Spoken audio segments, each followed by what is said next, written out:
ಕಾಂಗ್ರೆಸ್ನ ಬಹುಮತದ ಸರ್ಕಾರ ಬಂದಿದೆ. ಚುನಾವಣೆಯ ಪೂರ್ವದಲ್ಲಿ 5 ಉಚಿತ ಉಡುಗೊರೆಗಳ ಆಶ್ವಾಸನೆ ಮುಖಾಂತರ ಈ ಸರ್ಕಾರ ಬಂದಿದೆ. ಆಗ ವಿರೋಧ ಪಕ್ಷದ ನಾಯಕರಾಗಿದ್ದ ಈಗ ಮುಖ್ಯಮಂತ್ರಿ ಆಗಿರ್ತಕ್ಕಂಥ ಸಿದ್ದರಾಮಯ್ಯ, ಆಗ ಕಾಂಗ್ರೆಸ್ಸಿನ ಅಧ್ಯಕ್ಷ ಆಗಿದ್ದ ಈಗ ಉಪಮುಖ್ಯಮಂತ್ರಿ ಆಗಿರ್ತಕ್ಕಂಥ ಡಿ ಕೆ ಶಿವಕುಮಾರ್ 5 ಉಡುಗೊರೆಗಳ ಬಗ್ಗೆ, ಉಚಿತ ಯೋಜನೆಗಳ ಬಗ್ಗೆ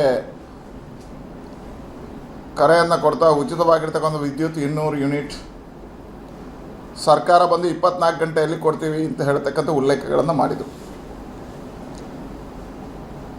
ಪ್ರತಿ ಮಹಿಳೆಯರಿಗೆ 2,000 ರೂಪಾಯಿ ಕೊಡ್ತೀವಿ, ನಿರುದ್ಯೋಗಿ ಯುವಕರಿಗೆ 3,000 ರೂಪಾಯಿ ಕೊಡ್ತೀವಿ ಅನ್ನುವಂಥ ಆಶ್ವಾಸನೆಗಳನ್ನು ಈ ಸರ್ಕಾರ ಕೊಟ್ಟಿತ್ತು. ಕಾಂಗ್ರೆಸ್ ಪಾರ್ಟಿ ಕೊಟ್ಟಿತ್ತು. ಇವತ್ತು 24 ಗಂಟೆ ಬಿಟ್ಟು 20 ದಿವಸ ಕಳೆದರೂ ಯಾವುದೇ ಯೋಜನೆಗಳ ಬಗ್ಗೆ ಸರಿಯಾಗಿರ್ತಕ್ಕಂತಹ ಮಾತುಗಳು ಬರ್ತಾ ಇಲ್ಲ. ಉಚಿತ ಉಡುಗೊರೆಗಳ ಆದೇಶವನ್ನು ಮಾಡಿದ್ದಾರೆ, ಯಾವಾಗದಿಂದ ಕೊಡ್ತೇವೆ ಅನ್ನುವಂಥದ್ದಕ್ಕೂ ಉಲ್ಲೇಖಗಳಿಲ್ಲ. ಅದರ ಸುಳ್ಳು ಆಶ್ವಾಸನೆಗಳನ್ನು ಕೊಟ್ಟು ಈ ಸರ್ಕಾರ ಬಂದಿದೆ. ಅವತ್ತು ಭಾಷಣದಲ್ಲಿ ಸಿದ್ದರಾಮಯ್ಯ ಹೇಳಿದರು, ಉಚಿತವಾಗಿರುವಂಥದ್ದು ಕೇವಲ ಬಡವರಿಗೆ ಮಾತ್ರ ಅಲ್ಲ, ನನ್ನನ್ನೂ ಸೇರಿಸಿ, ಸಿದ್ದರಾಮಯ್ಯನನ್ನೂ ಸೇರಿಸಿ ಅಂತ ಹೇಳುವಂಥದ್ದನ್ನು ಹೇಳಿದ್ದಾರೆ. ಉಚಿತ ವಿದ್ಯುತ್ನ ಬಗ್ಗೆ ಹೇಳಿದಾಗ ಅಲ್ಲಿರ್ತಕ್ಕಂಥ ಪ್ರತಿಯೊಬ್ಬ ವ್ಯಕ್ತಿಯ ಹೆಸರನ್ನು ಹೇಳಿ ನಿನಗೂ ಬರುತ್ತೆ, ನಿನಗೂ ಬರುತ್ತೆ, ನಿನಗೂ ಬರುತ್ತೆ ಅಂತ ಹೇಳಿದರು. ಮಹಿಳೆಯರಿಗೆ 2,000 ರೂಪಾಯಿ ಕೊಡ್ತೀವಿ ಹೇಳಿದಾಗ ಆ ಸಭೆಯಲ್ಲೇ ಇರ್ತಕ್ಕಂಥ ಒಬ್ಬರ ಹೆಸರನ್ನು ಹೇಳಿ ನಿನ್ನ ಹೆಂಡತಿಗೂ ಬರ್ತದೆ ಅಂತ ಹೇಳಿದರೆ ಆಗ ಮಾನದಂಡಗಳು ಯಾವುದೂ ಇರಲಿಲ್ಲ. ಈ ರಾಜ್ಯದ ಪ್ರತಿಯೊಬ್ಬನಿಗೂ ಉಚಿತವಾಗಿರ್ತಕ್ಕಂಥ ವಿದ್ಯುತ್, ಪ್ರತಿಯೊಂದು ಮಹಿಳೆಗೂ 2,000 ರೂಪಾಯಿ, ಪ್ರತಿಯೊಬ್ಬ ನಿರುದ್ಯೋಗ ಯುವಕನಿಗೂ 3,000 ರೂಪಾಯಿ, ಮತ್ತು ಬಸ್ಸಲ್ಲಿ ಓಡಾಡುವವರಿಗೆ ಉಚಿತವಾಗಿರ್ತಕ್ಕಂಥ ಧರ್ಮಸ್ಥಳ ಹೋಗಲಿ, ಸುಬ್ರಹ್ಮಣ್ಯ ಹೋಗಲಿ, ಮದುವೆಗೆ ಹೋಗಲಿ, ಎಲ್ಲಿ ಹೋಗಬೇಕಿದ್ರೂ ಉಚಿತವಾಗಿರ್ತಕ್ಕಂಥ ಮಹಿಳೆಯರಿಗೆ ಅವಕಾಶಗಳನ್ನು ಕಲ್ಪಿಸಿಕೊಡ್ತೀವಿ ಅಂತ ಹೇಳುವಂಥದ್ದನ್ನು ಸಿದ್ದರಾಮಯ್ಯ ಹೇಳಿದರು. ಸಿದ್ದರಾಮಯ್ಯ ಆಗ ವಿರೋಧ ಪಕ್ಷದ ನಾಯಕರು, ಕಾಂಗ್ರೆಸ್ ಪಕ್ಷದ ನಾಯಕರು, ಇವತ್ತೊಬ್ಬ ಮುಖ್ಯಮಂತ್ರಿ ಜವಾಬ್ದಾರಿ ಇರತಕ್ಕಂಥ ಸ್ಥಾನದಲ್ಲಿ ಹೇಳಿದ್ದಾರೆ. ಇವತ್ತು ಇದು ಯಾವುದನ್ನು ಈಡೇರಿಸುವಲ್ಲಿ ವಿಫಲ ಆಗಿದೆ. ಜನ ಇವರ ಆಶ್ವಾಸನೆಗಳನ್ನು ನಂಬಿ ಮತವನ್ನು ಹಾಕಿದ್ದಾರೆ. ಇವತ್ತು ಆ ಮತದಾನ ಮಾಡಿರ್ತಕ್ಕಂಥ ಮತದಾರ ಬಿಲ್ ಕಟ್ಟಲಿಕ್ಕೆ ಬರ್ತಕ್ಕಂಥವರಲ್ಲಿ ಆಕ್ರೋಶಗಳನ್ನು ವ್ಯಕ್ತಪಡಿಸ್ತಾ ಇದ್ದಾನೆ. ಹಾಗಾಗಿ ಇವತ್ತು ಮತದಾರನು ಸಮಸ್ಯೆಯಲ್ಲಿ ಸಿಕ್ಕೊಂಡಿದ್ದಾನೆ, ನೌಕರರು ಸಮಸ್ಯೆಯಲ್ಲಿ ಸಿಕ್ಕೊಂಡಿದ್ದಾರೆ. 10 ಕಡೆಗಳಲ್ಲಿ ನೌಕರರ ಮೇಲೆ ಹಲ್ಲೆಗಳು ನಡೀತಾ ಇದ್ದಾವೆ. ನನ್ನ ಜನ ಸರಿ ಇದ್ದಾರೆ, ಯಾಕಂದರೆ ಇದು ಉಚಿತ ಕೊಡಬಾರ್ದು, ಜನ ಬಿಲ್ ಕಟ್ಟಬಾರ್ದು ಅಂತಲೇ ನಾನು ಕರೆ ಕೊಡ್ತೀನಿ. ಯಾಕಂದರೆ ಅವರೇ ಹೇಳಿರ್ತಕ್ಕಂಥದ್ದು, ನಮ್ಮ ಸರ್ಕಾರ ಬಂದು 24 ಗಂಟೆಯಲ್ಲಿ ಕೊಡ್ತೀವಿ ಹೇಳಿದ್ದಾರೆ. ಇವತ್ತು 20 ದಿವಸ ಕಳೆದರೂ ಇನ್ನೂ ಕೊಡದಿದ್ದರೆ ಜನ ಆಕ್ರೋಶ ಆಗೋದು ಸಹಜವಾಗಿ. ಬಿಲ್ ಯಾವುದೇ ಜನ ಕಟ್ಟಬಾರ್ದು.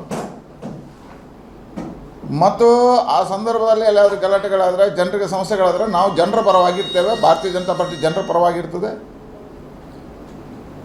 ಜನರ ಪರವಾಗಿ ನಾವು ಹೋರಾಟಗಳನ್ನು ಮಾಡ್ತೀವಿ. ನೌಕರರಿಗೆ ಹಲ್ಲೆ ಮತ್ತು ಏನಾದರೂ ಆದರೆ ಅದಕ್ಕೆ ಸರ್ಕಾರವೇ ಹೊಣೆ ಆಗ್ತದೆ, ಸರ್ಕಾರವೇ ಬಾಧ್ಯ ಆಗ್ತದೆ.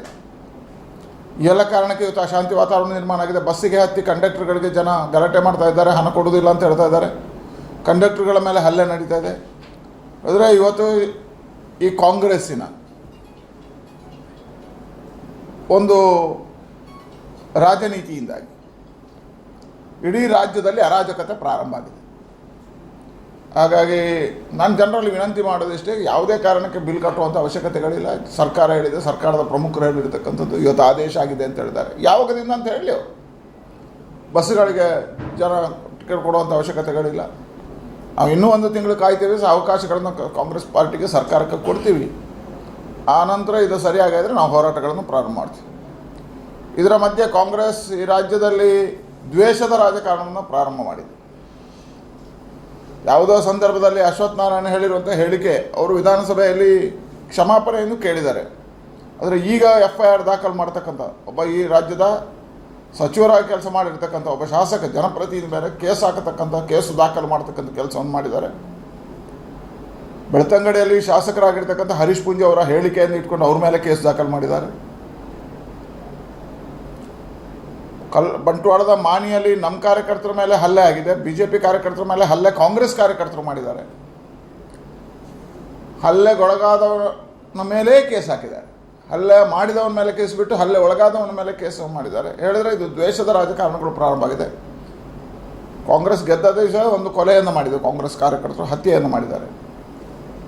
ಹೇಳಿದ್ರೆ ಇವತ್ತು ಗೂಂಡಾಗಿರಿಯ ಪ್ರವೃತ್ತಿ, ದ್ವೇಷದ ರಾಜಕಾರಣದ ಮುಖಾಂತರ ವಿರೋಧ ಪಕ್ಷಗಳನ್ನು ಮೆಟ್ಟೆ ಹಾಕ್ಬೋದು ಅನ್ನುವಂಥದ್ದು ಕಾಂಗ್ರೆಸ್ ಕಂಡಿದೆ, ಸಿದ್ದರಾಮಯ್ಯ ಕಂಡಿದ್ದಾರೆ ಅಂತ ಅನಿಸ್ತದೆ. ಸಿದ್ದರಾಮಯ್ಯನಿಗೆ ಹೇಳಲಿಕ್ಕೆ ಬಯಸ್ತೇನೆ, ನಿಮ್ಮ ತಾತ ಮುತ್ತಾತ ಇಂಥ 10 ಕೆಲಸ ಕಾರ್ಯಗಳನ್ನು ಮಾಡಿದ್ದಾರೆ, ಅದರ ಯಶಸ್ವಿ ಆಗಲಿಲ್ಲ, ನೀವು ಇದರಲ್ಲಿ ಯಶಸ್ವಿ ಆಗೋದಿಲ್ಲ. ದ್ವೇಷದ ರಾಜಕಾರಣ ಕೈಬಿಡಿ. ಮತ್ತು ಇನ್ನು ಮುಂದಕ್ಕೆ ನಮ್ಮ ಕಾರ್ಯಕರ್ತರ ಮೇಲೆ, ನಮ್ಮ ನಾಯಕರುಗಳ ಮೇಲೆ ಈ ರೀತಿಯ ಕೇಸು ದಾಖಲು ಮಾಡಿದರೆ ನಾವು ಹೋರಾಟವನ್ನು ಮಾಡ್ತೀವಿ, ಇದಕ್ಕೆ ಉತ್ತರವನ್ನು ಕೊಡ್ತೀವಿ. ಒಂದು ಸಾಂವಿಧಾನಿಕವಾಗಿ ರಚನೆ ಆಗಿರ್ತಕ್ಕಂಥ ಪಾರ್ಟಿ ಸರ್ಕಾರ, ನೀವು ಈ ರಾಜ್ಯದಲ್ಲಿ ಮುಂದಕ್ಕೆ ಮಳೆ ಆಗಲಿಕ್ಕಿದೆ, ಅದರ ಬಗ್ಗೆ ಸಭೆಗಳನ್ನು ಕರೆಯೋದ್ರ ಬದಲು, ಅದರ ಬಗ್ಗೆ ತುರ್ತು ಸಭೆಗಳನ್ನು ಕರೆದು ಯೋಜನೆಗಳನ್ನು ಮಾಡೋದ್ರ ಬದಲು, ಇವತ್ತು ನೀವೇನು ಉಚಿತವಾಗಿ ಕೊಡ್ತೀವಿ ಅಂತ ಹೇಳಿದರೆ ಅದರ ಬಗ್ಗೆ ಚರ್ಚೆಗಳನ್ನು ಮಾಡೋದು ಬಿಟ್ಟು, ಇವತ್ತು ಅಧಿಕಾರದ ದಾಹಕ್ಕೋಸ್ಕರ ದೆಹಲಿಯಲ್ಲಿ ಕೂತು ಯಾರಿಗೆ ಮಂತ್ರಿ ಪಟ್ಟ ಈ ಚರ್ಚೆಯಲ್ಲಿದ್ದೀರಿ, ಮುಖ್ಯಮಂತ್ರಿ ಮಾಡಿದಾಗ ನಿಮ್ಮಲ್ಲಿ ಆಗಿರೋ ಗೊಂದಲ ಜನ ಗಮನಿಸಿದ್ದಾರೆ. ನನಗನ್ನಿಸಿ ಈ ಸರ್ಕಾರ ಹೆಚ್ಚು ದಿವಸ ಬಾಳುವುದಿಲ್ಲ, ಉಳಿಯುವುದಿಲ್ಲ. ನಿಮ್ಮ ಜಗಳದಿಂದ ಬೀಳುತ್ತೆ. ಒಳ ಜಗಳ ಇವತ್ತು ಬೀದಿ ಕಾಳಗಾಗಿ ಹೊರಗೆ ಬಂದಿದೆ. ಎರಡನೇದು, ಯಾವುದಕ್ಕೆ ಯೋಜನೆಗಳನ್ನು ಮಾಡಬೇಕು, ಸಭೆಗಳನ್ನು ಕರಿಬೇಕು, ಅಧಿಕಾರಿಗಳ ಸಭೆ ಕರಿಬೇಕು, ಅದು ಬಿಟ್ಟು ಅಧಿಕಾರಿಗಳನ್ನು ಕರೆದು ಅವರು ಮಾಡಿರ್ತಕ್ಕಂಥ ನೀವು ಆಯುಧ ಪೂಜೆ ಮಾಡಬಾರ್ದು, ನಿಮ್ಮ ಮೇಲೆ ಕೇಸ್ ಹಾಕ್ತೀವಿ, ಧಾರ್ಮಿಕ ನಂಬಿಕೆಗಳಿಗೆ ದ್ವೇಷದ ಭಾವನೆಗಳನ್ನು ಕಲಿಸ್ತಕ್ಕಂಥ ಕೆಲಸವನ್ನು ಸಿದ್ದರಾಮಯ್ಯ ಮಾಡ್ತಾ ಇದ್ದಾರೆ. ಅಧಿಕಾರಿಗಳಿಗೆ ಭಯ, ಒತ್ತಡ ಹಾಕುವಂಥ ಕೆಲಸವನ್ನು ಇವತ್ತು ಈ ಸರ್ಕಾರ ಮಾಡ್ತಾ ಇದೆ. ಅಧಿಕಾರಿಗಳ ಹತ್ರ ಕೆಲಸ ಮಾಡೋದ್ರ ಬದಲು ಅಧಿಕಾರಿಗಳನ್ನು ನಿಯಂತ್ರಣ ಮಾಡಲಿಕ್ಕೆ ಹೊರಟಿದೆ ಈ ಸರ್ಕಾರ. ಹಾಗಾಗಿ ಇದೊಂದು ಪ್ರಜಾಪ್ರಭುತ್ವದ ಭಾವನೆಗಳಿಗೆ ಧಕ್ಕೆ ತರ್ತಕ್ಕಂಥ ಸರ್ಕಾರ ಅಂತ ಅನಿಸ್ತದೆ. ಅದರ ಜೊತೆಗೆ ಪ್ರಿಯಾಂಕಾ ಖರ್ಗೆ ಅವರು RSS ಬಜರಂಗ ದಳ ನಿಷೇಧ ಅನ್ನತಕ್ಕಂಥ ಉಲ್ಲೇಖವನ್ನು ಮಾಡಿದ್ದಾರೆ. RSS ಈ ದೇಶದಲ್ಲಿ ರಾಷ್ಟ್ರಭಕ್ತಿಯನ್ನು ಕಲಿಸ್ತಕ್ಕಂಥದ್ದು. ನಾನು ಇವತ್ತು ಹೇಳ್ತೇನೆ ಖರ್ಗೆ ಅವ್ರಿಗೆ, ಇವತ್ತು ಈ ದೇಶ ನಡೆಸೋದು ಪ್ರಧಾನಮಂತ್ರಿ, RSS ಸ್ವಯಂ ಸೇವಕ.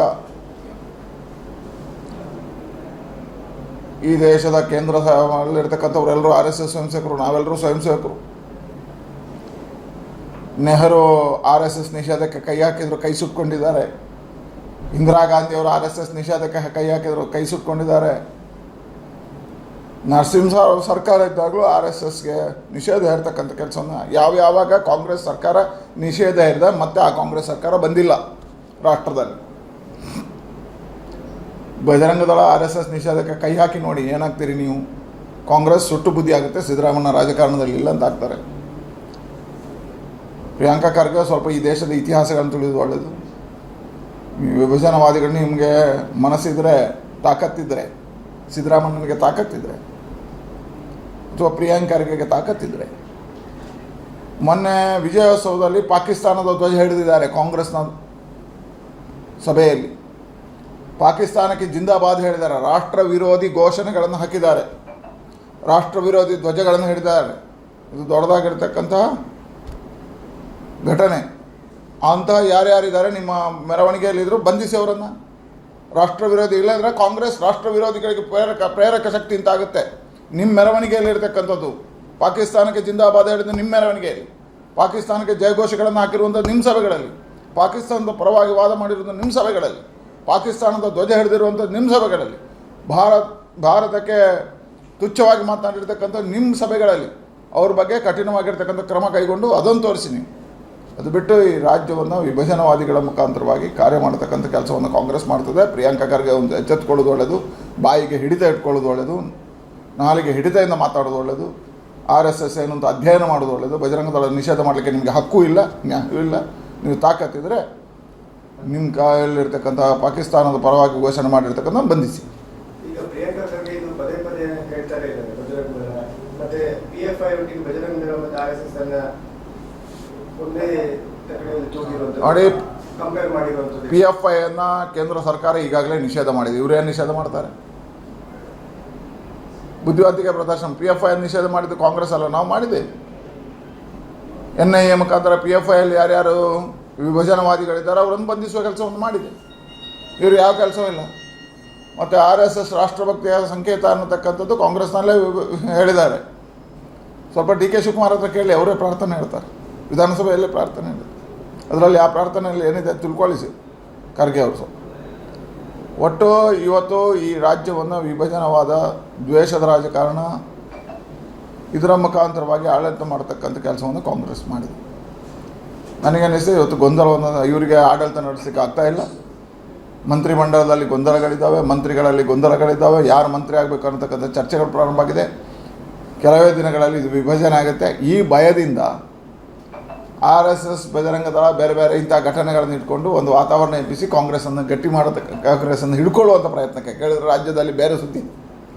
ಇವರ ಜಗಳ ಹೊರಗೆ ಬರಬಾರ್ದು, ಇವರ ಬೀದಿ ಕಾಳಗ ಹೊರಗೆ ಬರಬಾರ್ದು. ಅದಕ್ಕೋಸ್ಕರ ಈ ರೀತಿದ್ದು ಮಾಡ್ತಾ ಇದ್ದಾರೆ. ಕಾಂಗ್ರೆಸ್ನ ಒಳ ಜಗಳ ಇವತ್ತು ಬೀದಿ ಕಾಳಗಾಗಿ ಹೊರಗೆ ಬಂದಿದೆ. ಹಾಗಾಗಿ ಇದೊಂದು ಷಡ್ಯಂತರ ಕಾಂಗ್ರೆಸ್. ಮತ್ತೆ ಈಗ ಏನು ಆರೋಪ ಮಾಡ್ತಾ ಇದ್ರು ಬಿಜೆಪಿ ಸರ್ಕಾರದ ಮೇಲೆ 40% ಕಮಿಷನ್, ಅದರ ಬಗ್ಗೆ ತನಿಖೆ ಮಾಡ್ತಾರೆ. ಮತ್ತೆ ಯಾವೆಲ್ಲ ಕಾಮಗಾರಿಗಳು ಈಗಾಗಲೇ ಹಣ ಬಿಡುಗಡೆ ಆಗಿದೆ ಅದನ್ನೆಲ್ಲ ತಡೆ ಹಿಡಿಯುವಂತ ಕಾರ್ಯಗಳಿವೆ. ನೋಡಿ, ಇದು ಕಾಂಗ್ರೆಸ್ಸಿನ ಮಾನಸಿಕತೆ ಅಂತ ತೋರಿಸ್ತದೆ. 20,000 ಕೋಟಿ ರೂಪಾಯಿಗಳ ಟೆಂಡರ್ ಆಗಿರ್ತಕ್ಕಂಥ ಹಿಂದೆ ತೆಗೆದಿದ್ದಾರೆ. ಇದರ ಅರ್ಥ ಏನು ಹೇಳಿದ್ರೆ 80%ಗೆ ಡಿಮಾಂಡ್ ಇರಲಿಕ್ಕೆ ಮಾಡಿದ್ದಾರೆ ಸಿದ್ದರಾಮಯ್ಯ. ಇಲ್ಲಾಂತಾದರೆ ಈಗಾಗಲೇ ಕಾಮಗಾರಿಗಳು ಪ್ರಾರಂಭ ಆಗಿದ್ದಾವೆ, ಟೆಂಡರ್ ಆಗಿದೆ. ಇದು ಪ್ರಕ್ರಿಯೆ. ಒಂದು ಸರ್ಕಾರ ಸುಮ್ಮನೆ ಕೊಡಲಿಕ್ಕೆ ಆಗೋದಿಲ್ಲ. ಆ ಸರ್ಕಾರ ಟೆಂಡರ್ ಕಾಮಗಾರಿಗಳನ್ನು ಮುಂದೆ ಮಾಡ್ತಾ ಇದೆ. ಒಂದು ಸಾರಿ ಕಾಮಗಾರಿಗಳು ಟೆಂಡರ್ ಆಗಿರ್ತಕ್ಕಂಥ ಕಾಮಗಾರಿಗಳನ್ನು ಮುಂದುವರಿಸೋದು ಇವರ ಕರ್ತವ್ಯ ಇತ್ತು. ಅದು ಬಿಟ್ಟು ಇವರಿಗೆ ಪರ್ಸೆಂಟೇಜ್ ಬರುವುದಕ್ಕೋಸ್ಕರ ಇವರು ಪರ್ಸೆಂಟೇಜ್ಗೋಸ್ಕರ ಇವತ್ತು ಆ 20,000 ಕೋಟಿ ರೂಪಾಯಿಗಳನ್ನು ತೆಗೆಯುವಂಥ ಕೆಲಸವನ್ನು ಮಾಡಿದ್ದಾರೆ. ನನಗನ್ನಿಸಿ ಈ ಸರ್ಕಾರ 80% ಸರ್ಕಾರ ಆಗುತ್ತೆ. 80% ಟಾರ್ಗೆಟ್ ಇಟ್ಟು ಕೆಲಸವನ್ನು ಮಾಡ್ತಾರೆ. ಮತ್ತು ನಾವು ಹೇಳಿದ್ದೇವೆ 40% ಅಲ್ಲ, ಎಲ್ಲ ತನಿಖೆಗಳನ್ನು ಮಾಡಿ BJP ಸರ್ಕಾರದ ಸಂದರ್ಭದಲ್ಲಿ ಆಗಿರುವಂಥ ಯಾವುದೇ ಇದ್ದರೂ ಅದನ್ನು ತನಿಖೆ ಮಾಡಿ. ನಾವು ಒಪ್ತೇವೆ, ನಾವೇ ಒಪ್ಪಿಗೆ ಕೊಟ್ಟಿದ್ದೇವೆ. ತನಿಖೆ ಮಾಡಿ ಬಹಿರಂಗ ಮಾಡಿ. ಅದರ ಜೊತೆಗೆ ಲೋಕಾಯುಕ್ತದಲ್ಲಿ ಒಂದಷ್ಟು ಸಿದ್ದರಾಮಯ್ಯನ ಮೇಲೆ ಕೇಸ್ಗಳಾಗಿದೆ, ಅದನ್ನು ತನಿಖೆ ಮಾಡಿ. ಲೋಕಾಯುಕ್ತ ಕೇಸ್ ದಾಖಲಾಗಿದೆ, 5-6 ಕೇಸ್ ಇದೆ ಲೋಕಾಯುಕ್ತ ಇತ್ತೀಚೆಗೆ ಕೊಟ್ಟೆ. ಆ ಕೇಸುಗಳು ಆಗಬೇಕು, ಆ ಕೇಸುಗಳ ತನಿಖೆ ಆಗಬೇಕು, ಹೊರಬರಲಿ ಸತ್ಯಾಂಶಗಳು. ನಾವು ಪೂರ್ತಿಯಾಗಿರ್ತಕ್ಕಂಥ ತನಿಖೆಗೆ ಸಹಕಾರಗಳನ್ನು ಕೊಡ್ತೀವಿ. ನಮ್ಮ ಕಾಲಘಟ್ಟದಲ್ಲಿ ಆಗಿರುವ ಎಲ್ಲವನ್ನೂ ತನಿಖೆ ಮಾಡಿ. ಆದರೆ ಸಾರ್ವಜನಿಕರಿಗೆ ಅಭಿವೃದ್ಧಿಗೆ ಕೊಟ್ಟಿರೋ 20,000 ಕೋಟಿ ರೂಪಾಯಿಗಳನ್ನು ಯಾಕೆ ತೆಗೆದಿರಿ ಅಂತ ಜನರ ಮುಂದೆ ಹೇಳಿ. 80%ಗೆ ಯಾಕೆ ತೆಗೆದಿದ್ದೀರಿ ನೀವು? ಹಾಗಾಗಿ ಹೇಳ್ತಾರೆ, ಇದು 80% ಸರ್ಕಾರ, ಇದು ಭ್ರಷ್ಟಾಚಾರಿಗಳ ಮಹಾಭ್ರಷ್ಟಾಚಾರಿಗಳ ಸರ್ಕಾರ ಆಗುತ್ತೆ. ಅದಕ್ಕೋಸ್ಕರ ಇವತ್ತು 20,000 ಕೋಟಿ ರೂಪಾಯಿಗಳನ್ನು ತೆಗೆಯುವಂಥ ಕೆಲಸವನ್ನು ಕಾಂಗ್ರೆಸ್ ಮಾಡಿ.